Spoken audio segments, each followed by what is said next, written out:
All right, let's start out. Say and spell your name and give us your title. My name is Dan Recht. My last name is spelled R-E-C-H-T. I am a partner at the law firm of Recht Kornfeld in Denver, and we are criminal defense attorneys. And you are the personal attorney for the journalist who I am witnessed the this. personal attorney for the Channel 9 journalist that was at the scene. So the first question I have is why, we'll let him pass, why isn't the journalist speaking publicly now?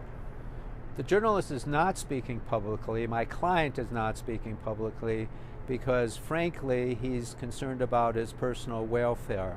He has received multiple death threats. He has received multiple death threats, and therefore doesn't want his image or his voice on camera. How's he doing right now?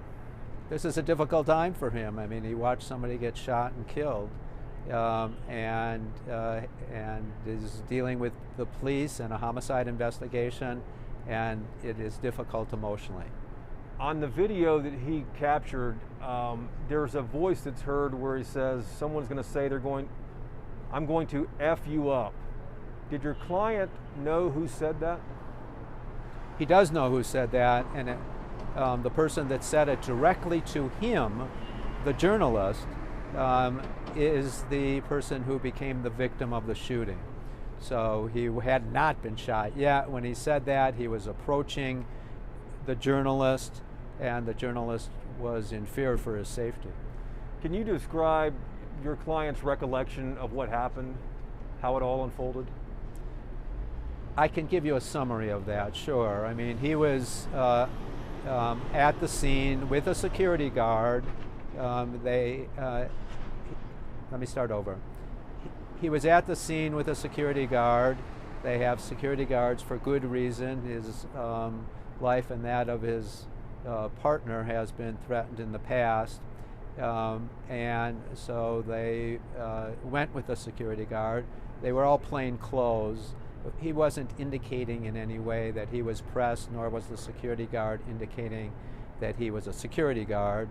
There was a confrontation that the journalist was watching, and when one of the people in the confrontation saw he had a camera, he approached the journalist in a threatening way, telling him to put the camera down, and that he was threatening to F him up, which scared the journalist significantly.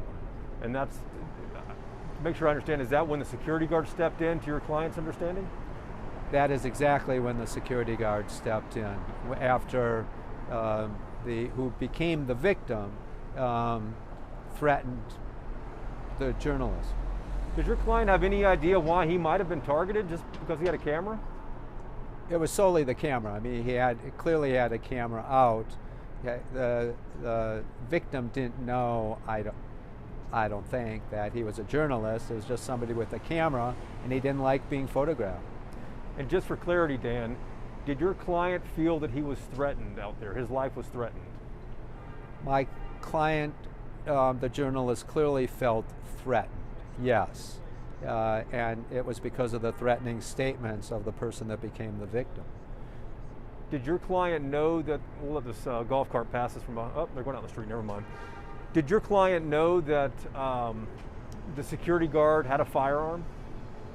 No, my client knew that the security guard was there to protect him, and he was relying on that security guard, but he was under the distinct express understanding that the security guard would not have a weapon, a gun, and was very surprised when he saw the security guard pull out a gun.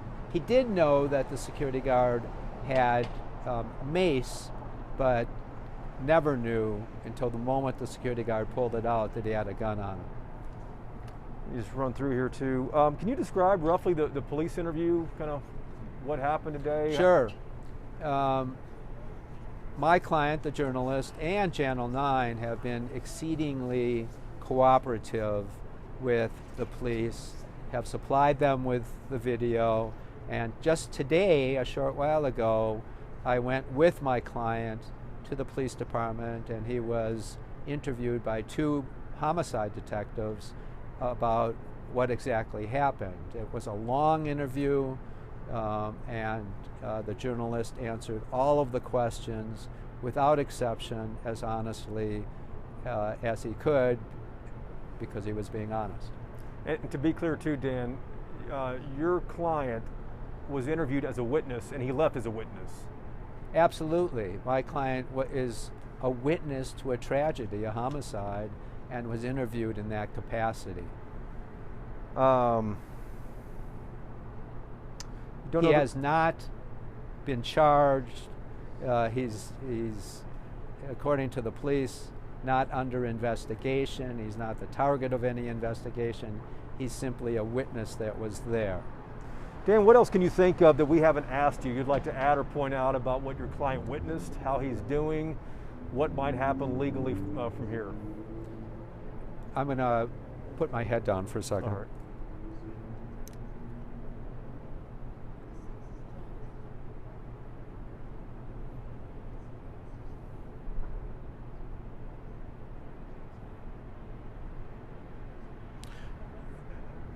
Two things. Ready?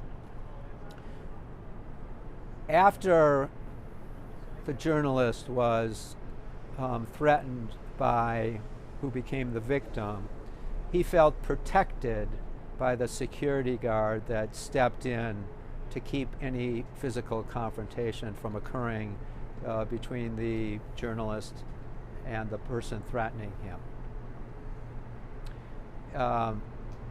So that's one. I have one other I might restate for you, and you can use what you want. I am giving this statement instead of my client, the journalist, because he fears for his physical safety. He has received multiple death threats, and so he understandably does not want to go on camera to have his image shown or his voice heard. Good deal, Dan. Thank you.